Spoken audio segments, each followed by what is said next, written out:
اب جب دل اللہ کو یاد نہیں کرتا تو پھر پتہ ہے کیا ہوتا ہے؟ جب دل غافل ہوتا ہے، اللہ کو یاد نہیں کرتا، تو یہ دل اللہ کی یاد کے بغیر گندگی کے ڈھیر کی طرح سے ہے۔ لہٰذا جب یہ گندگی کا ڈھیر بن گیا ہے، جب یہ مردار ہو گیا ہے، جب یہ ناپاک ہو گیا ہے، اور جب یہ بدبودار ہو گیا ہے، اب آ کے مکھیاں اس پہ بیٹھ جاتی ہیں، مکھیاں وسوسے آ کے اس پہ بیٹھ جاتے ہیں۔ کبھی کہیں گے نظر اٹھاؤ، کبھی کہیں گے زنا کرو، کبھی کہیں گے یہ برائی کرو، کبھی کہیں گے یہ برائی کرو، کبھی کہیں گے یہ برائی کرو۔ کوئی کر لے گا، کوئی نہیں کر پائے گا۔ یہاں سے برائیاں شروع ہوتی ہیں۔ جب انسان کا دل اللہ کی یاد میں مشغول ہوتا ہے تو شیطان اس سے سہما ہوتا ہے۔ آپ مجھے دیکھ رہے ہیں؟ جب اس دل میں اللہ کی یاد ہو تو شیطان سہما ہوا ہوتا ہے، قریب ہی نہیں آتا، اور جو ہی یہ دل اللہ سے غافل ہو جاتا ہے فوراً جھپٹتا ہے اور اپنا سونڈ اس میں ٹھوک دیتا ہے، انجیکشن کی طرح سے اس کو وسوسے ڈالتا ہے، اس کو گناہوں کی ترغیب اور دعوت دیتا ہے، یہاں تک کہ انسان متاثر ہو کے گناہ کر لیتا ہے۔ اس لیے دل کی خرابی، دل کا اللہ سے غافل ہونا، دل کا اللہ کو یاد نہ کرنا۔ اس لیے مشائخ کہتے ہیں پہلے دل کو ذاکر بناؤ۔ جب یہ ذاکر بنے گا تو شیطان کا آنا جانا بند ہوگا۔ جب شیطان کا آنا جانا بند ہوگا تو وسوسے ختم ہو جائیں گے۔ جب وسوسے ختم ہو جائیں گے تو گناہ چھوٹ جائیں گے۔ باقی جو گناہ کر کر کے گناہوں کی عادت پڑ گئی ہے، وہ بھی اچھی صحبت سے آہستہ آہستہ وہ بھی چھوٹ جائے گی۔ جیسے کسی زخم میں جراثیم ہے، جراثیم اسپریٹ کے ذریعے سے مار دیے گئے، اب جو زخم کے نشان ہیں انشاءاللہ ڈریسنگ سے اور مرہم پٹی سے آہستہ آہستہ وہ بھی ٹھیک ہو جائیں گے۔ سارے تصوف کا یہ خلاصہ ہے کہ اپنے دل کو ذاکر بنانا ہے، اپنے دل کی غفلت کو دور کرنا ہے۔ اللہ تعالیٰ فرماتے ہیں یا ایھا الذین آمنوا لا تلہکم اموالکم ولا اولادکم عن ذکر اللہ ومن یفعل ذلک فاولئک ھم الخاسرون۔ اے ایمان والو، مال اور اولاد میں اتنا نہ لگنا کہ دل اللہ کی یاد سے غافل ہو جائے، دل اللہ کو یاد کرنا چھوڑ دے، اور اتنا دنیا کو اپنے اوپر سوار نہ کرنا کہ تم دل کو بھی دنیا ہی کو دے دو اور دل اللہ کی یاد سے غافل ہو جائے۔ اگر تم نے یہ جرم کر لیا فَأُولَئِكَ هُمُ الْخَاسِرُونَ، ایسے لوگ بڑے زبردست گھاٹے میں جائیں گے۔ اس لیے ہمارا خانقاہ میں آنا مبارک ہے، لیکن ہمیں اپنے دل کی غفلت کو دور کرنا ہے۔ اس کو دور کیے بغیر یہ کام نہیں بنے گا، گناہ نہیں چھوٹیں گے۔ نظروں کی حفاظت نہیں ہو رہی، زبان کی حفاظت نہیں ہو رہی، گناہوں کے خیالات نہیں جان چھوڑ رہے۔ بھائی آپ غفلت دور کریں میرے پیارے، غفلت دور کریں نا۔ آپ نے سیم کا علاج کیا نہیں، پھر درار کبھی یہاں آئے گا، کبھی یہاں آئے گا، کبھی یہاں آئے گا، برس سا برس گزر جاتے ہیں، بیعت ہونے کے بعد بھی گناہ نہیں چھوٹتے، اس لیے کہ غفلت کو دور کرنے کی کوشش ہی نہیں کی، محنت ہی نہیں کی، دعائیں ہی نہیں کی، فکر ہی نہیں کی اس کی کہ دل کی غفلت دور ہو جائے۔ ہمارے بزرگوں نے دل کی غفلت کو دور کرنے پر اتنی محنتیں کیں، اتنی محنتیں کیں، اتنی محنتیں کیں کہ اللہ تعالیٰ نے ان کو وہ مقام بھی دیا کہ کبھی ان کا دل کسی برائی کی طرف نہیں جاتا تھا، جاتا ہی نہیں تھا، خیال ہی نہیں آتا تھا برائی کا۔ اور بعضوں نے ان سے زیادہ محنت کی، اور ایسی محنت کی کہ ان کو برائی کا تو کیا خیال آتا، اللہ کے علاوہ کسی کا خیال ہی نہیں آتا تھا۔ برائی کا تو خیال دور کی بات ہے، کسی حلال کا بھی خیال نہیں آتا تھا، اللہ کے علاوہ ان کے دل میں کسی کا گزر نہیں۔ ہمارے مولانا نذر صاحب فرمانے لگے، ایک بزرگ سے کسی نے پوچھا کہ حضرت آپ کو نماز میں کوئی خیال آتا ہے؟ فرمایا اللہ کا شکر ہے، نماز میں بھی نہیں آتا، نماز کے باہر بھی نہیں آتا۔ ہر وقت آپ ہی آپ ہیں، بس تو ہی تو ہے۔ دل میرا بن جائے ایک میدان ہو، تو ہی تو ہو، تو ہی تو ہو، تو ہی تو۔ تجلی تیری ذات کا سو بسو ہے، جدھر دیکھتا ہوں ادھر تو ہی تو ہے۔ اللہ ہی اللہ ہے۔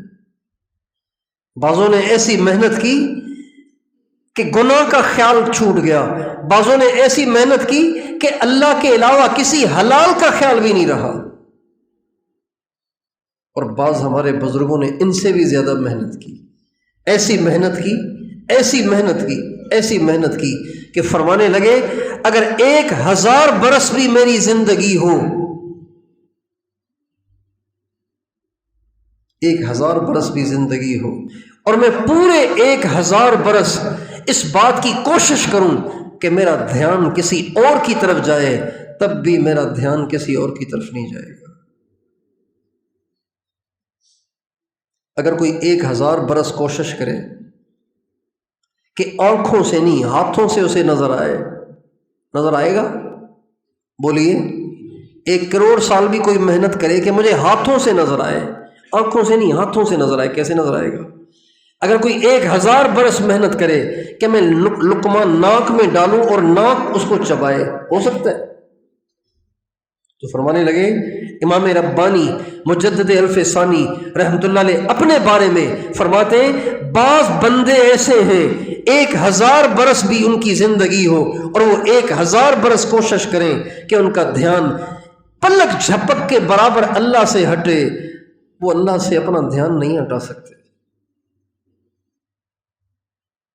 1000 برس زور لگا کر بھی وہ اللہ سے اپنا دھیان نہیں ہٹا سکتے۔ میں اور آپ اس کی نیت کریں کہ انشاءاللہ اب ہم نے بھی اپنے دل پہ ایسی محنت کرنی ہے کہ ابھی یہ دل اللہ کی یاد سے آباد رہے، اللہ کے خیال میں رہے، دھیان میں رہے۔ کریں گے اس کی محنت؟ اس کی محنت کیا ہے؟ 2 کام۔ کتنے کام؟ کتنے کام؟ کتنے کام؟ 1 وقوف قلبی، نمبر 2 مراقبہ۔ وقوف قلبی یہ ہے کہ آپ دنیا کے کسی بھی کام میں لگے ہوئے ہوں، دل کی توجہ اوپر رکھیں۔ اس کی مثال ایسی ہے جیسے ایک آدمی موٹر سائیکل چلا رہا ہے، اب اس کو جانا ہے ہاسپیٹل، اس کی والدہ کی طبیعت زیادہ خراب ہے، اس کو پتہ چلا ہے کہ ہم ہاسپیٹل لے کے جا رہے ہیں والدہ کو، آپ پہنچیں۔ اب یہ موٹر سائیکل چلا رہا ہے، چلا تو رہا ہے موٹر سائیکل، لیکن دل کا دھیان کہاں ہے؟ والدہ کی طرف۔ ایک آدمی رائے میں ہے، اس کو پتہ چلا کہ آپ کے بھائی کا انتقال ہو گیا ہے، اب اس نے ٹرین کا ٹکٹ لیا اور ٹرین میں بیٹھا، 19 گھنٹے کا سفر کر کے وہ حیدرآباد پہنچا، حالہ پہنچا، 19 گھنٹے کا سفر کیا، لیکن دل کہاں ہے؟ خود کہاں ہے؟ ٹرین میں۔ کبھی ملتان سے گزر رہا ہے، کبھی روہڑی سے گزر رہا ہے، کبھی رحیم یار خان سے گزر رہا ہے، اور کبھی کہاں سے گزر رہا ہے، کبھی کہاں سے گزر رہا ہے، لیکن دل اس کا کہاں ہے؟ ہائے میرا بھائی چلا گیا۔ اس کو کہتے ہیں وقوف قلبی۔ دکان پر ہے، دل اوپر کھنچا جا رہا ہے، دل کی توجہ ادھر ہے۔ رجال لا تلہیہم تجارۃ ولا بیع عن ذکر اللہ واقام الصلاۃ وایتاء الزکاۃ یخافون یوما تتقلب فیہ القلوب والابصار۔ یہ ایسے مرد ہیں کہ بازار میں بھی ان کا دل میری یاد سے غافل نہیں ہوتا۔ اللہ قرآن میں صحابہ کے لیے گواہی دے رہے ہیں، یہ ایسے مرد ہیں کہ ان کے دل بازار میں بھی مجھ سے غافل نہیں ہیں، وہ تو ہے ہی غفلت کا ماحول، لیکن انہوں نے اپنے دلوں پہ ایسی محنت کر لی ہے، ان کے دل اللہ پاک کی یاد کے اتنے گرویدہ ہو گئے، ایسے ان کے دلوں میں اللہ کی یاد پیوست ہو گئی ہے کہ غفلت کے اڈوں میں بھی ان کے دل اللہ سے غافل نہیں ہیں۔ اس کو کہتے ہیں وقوف قلبی، اس کی محنت کرنی پڑتی ہے۔ دوسری چیز مراقبہ، یعنی روزانہ کچھ دیر، کم از کم صبح شام کچھ ٹائم نکال کے ساری دنیا سے لا تعلق ہو کر آنکھیں بند کر کے دل پہ توجہ جما کے بیٹھ جانا، اور یہ تصور کرنا کہ اللہ تعالیٰ کی رحمت کی برسات میرے نبی کے مبارک دل پر ہو رہی ہے، اور میرے نبی کے دل سے وہ نور نکل کر مشائخ کے سینوں میں، اور وہاں سے وہ نور میرے دل میں آ رہا ہے، اور میرے دل کی سیاہی دور ہو رہی ہے، اور میرا دل کہہ رہا ہے اللہ اللہ اللہ۔ اس کو کہتے ہیں مراقبہ۔ صبح شام کچھ دیر ساری دنیا، یہ نہیں کہ مراقبہ بھی ہو رہا ہے، کالیں آ رہی تو وہ بھی اٹین ہو رہی ہیں، مراقبہ بھی ہو رہا ہے اور دو آدمی آپس میں بات کر رہے ہیں، کسی نے غلط بات کی، نہیں بھی ایسے نہیں یوں ہے، مراقبہ ہو رہا ہے۔ اور حضرت جی فرماتے ہیں میں پڑھائی کے زمانے میں 3 گھنٹے مراقبہ کرتا تھا، جب اس یونیورسٹی میں پڑھتا تھا تو 3 گھنٹے روزانہ مراقبہ کرتا، لیکن مراقبہ ایسے کرتا کہ دوران مراقبہ اگر پاؤں کا انگوٹھا بھی ہل جاتا تو 3 گھنٹے دوبارہ شروع کرتا۔ وَاذْكُرِ اسْمَ رَبِّكَ وَتَبَتَّلْ إِلَيْهِ تَبْتِيلًا، اے میرے نبی میرے نام کا ذکر کرو۔ کیسے؟ وَتَبَتَّلْ إِلَيْهِ تَبْتِيلًا، ساری کائنات سے کٹ کر پھر مجھے یاد کرو، ایسا ذکر کرو، ایسا ذکر کرو۔ اس طرح روزانہ یکسوئی کے ساتھ بیٹھ جانا بہتر ہے کسی بند کمرے میں بیٹھ جائے، اندھیرا کر دے، ایسی جگہ میسر نہ ہو تو خود یکسو ہو جائے، یوں کر کے خود یکسو ہو جائے۔ اللہ تعالیٰ نے ایک عجیب بات، اللہ تعالیٰ نے کپڑے کے اندر یہ تاثیر رکھی ہے کہ اس سے انسان کا جسم چھپ جاتا ہے، یہ اللہ نے کپڑے میں تاثیر رکھی ہے۔ یہ تاثیر مٹی اور پتھر میں بھی نہیں ہے، اس میں یہ تاثیر ہے۔ کیسے؟ یہ جو جنات ہوتے ہیں نا، جنات اور شیاطین، ان کی نظر میں اللہ نے بڑی تاثیر رکھی ہے۔ آپ بند کمرے میں ننگے بیٹھے ہوئے ہیں، یہ آپ کو دیکھ لیں گے، یہ خود کمرے سے باہر ہیں، آپ اندر بیٹھے ہیں، آپ ننگے ہیں، یہ یہاں سے، یہ دیوار اس کے لیے رکاوٹ نہیں ہے، یہاں سے وہ آپ کو ننگا دیکھے گا، لیکن ان کپڑوں میں وہ آپ کو نہیں دیکھ سکتے۔ قد انزلنا علیکم لباسا یواری سوآتکم وریشا، ہم نے تمہارے لیے ایسا لباس اتارا ہے جو تمہاری شرمگاہ کو چھپا دیتا ہے۔ انسان کی نظر سے تو کپڑے سے بھی چھپ سکتا ہے، دیوار پتھر سے بھی چھپ سکتا ہے، لیکن جنات اور شیاطین کی نظروں سے صرف کپڑے سے چھپا جا سکتا ہے۔ لیکن جہاں آپ کو کپڑے اتارنے ہیں، جیسے غسل خانے میں، جہاں آپ کو کپڑے اتارنے ہیں پیشاب خانے میں، جہاں آپ کو کپڑے اتارنے ہیں استنجے کے لیے، تو وہاں اللہ کے نبی نے شرمگاہ کو چھپانے کے لیے ایک دعا بتائی ہے، بسم اللہ الذی لا الہ الا ہو۔ جو آدمی یہ دعا پڑھ کر کپڑے اتارے گا، اللہ تعالیٰ اس کی شرمگاہ کو، اس کے جسم کو جنات اور شیاطین سے چھپا دے گی۔ جب آپ یوں کر کے بیٹھ جائیں گے تو آپ کا چہرہ شیاطین اور جنات سے مخفی ہو جائے گا، چھپ جائے گا، وہ اس سے بیرین ڈالیں گے، پھر یکسوئی آ جائے گی، خیالات کی جو بھرمار ہے وہ ختم ہو جائے گی جب آپ چہرے پہ کپڑا ڈال لیں گے۔ اس یکسوئی کے ساتھ کچھ دیر صبح کچھ دیر شام آپ بیٹھ کر اللہ کو یاد کریں، اور چلتے پھرتے، لیٹے بیٹھے، گاڑی چلاتے ہوئے، بائک چلاتے ہوئے، اور دکان پہ بیٹھے ہوئے، دفتر میں بیٹھے ہوئے، عورت گھر کا کام کاج کرتے ہوئے دل کی توجہ اللہ کی طرف رکھیں۔ دیکھیں دل کی غفلت دور ہوتی ہے کہ نہیں ہوتی۔ جب دل کی غفلت دور ہو جائے گی پھر دیکھنا کہ یہ نظر جھکتی ہے کہ نہیں جھکتی، یہ زبان قابو میں آتی ہے کہ نہیں آتی، اور یہ شرمگاہ گناہوں سے محفوظ ہوتی ہے کہ نہیں ہوتی۔ سب کام ہو جائیں گے۔ تو محنت کریں گے انشاءاللہ، وقوف قلبی اور مراقبے پر محنت کریں گے انشاءاللہ۔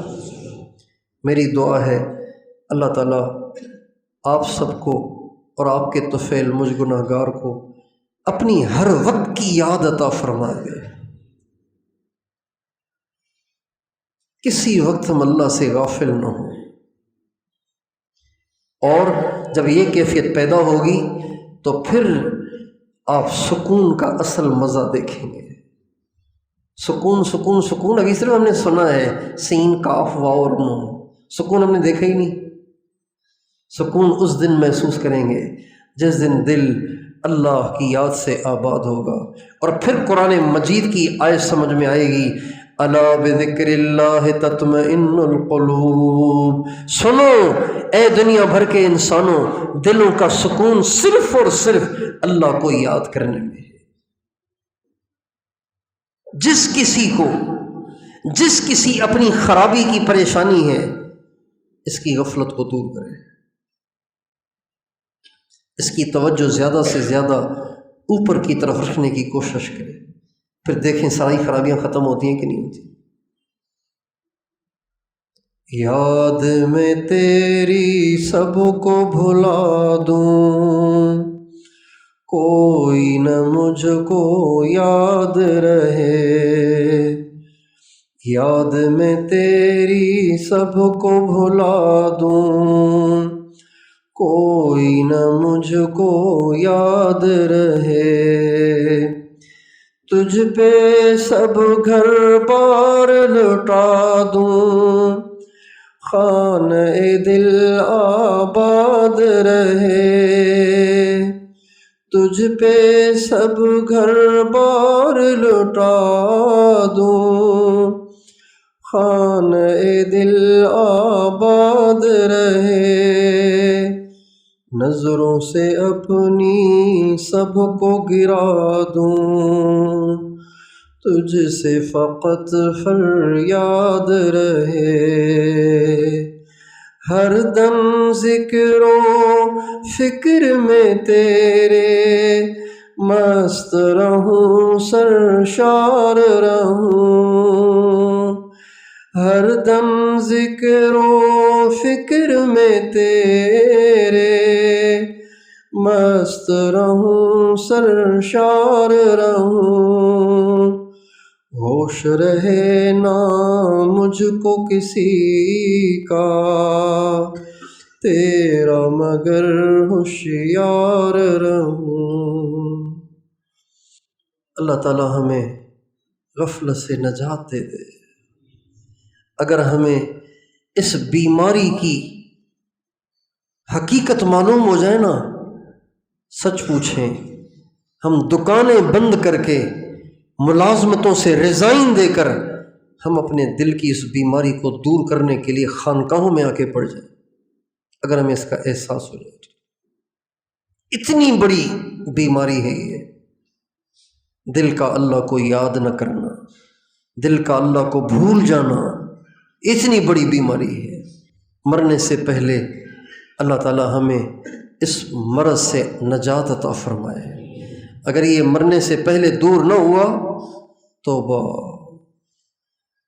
پھر غفلت سے پڑھی ہوئی نمازیں اور غفلت سے کیے ہوئے اعمال بھی ہمیں نہیں بچا پائیں گے۔ اجر ملے گا ان کا، لیکن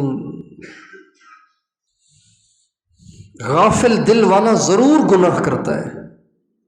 جس کا دل غافل ہو وہ ضرور بضرور گناہ کرتا ہے، ضرور برائیاں کرتا ہے، ضرور غلط چلتا ہے۔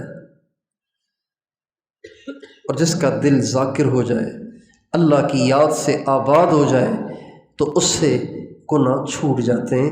اور اگر کبھی وقتی معمولی سی غفلت کی وجہ سے کچھ ہو بھی گیا تو فوراً رجوع کر لیتا ہے، رو دھو کے معاف کرا لیتا ہے، اور دوبارہ اللہ کی یاد میں زندگی بسر کرتا ہے۔ وآخر دعوانا ان الحمد للہ رب العالمین۔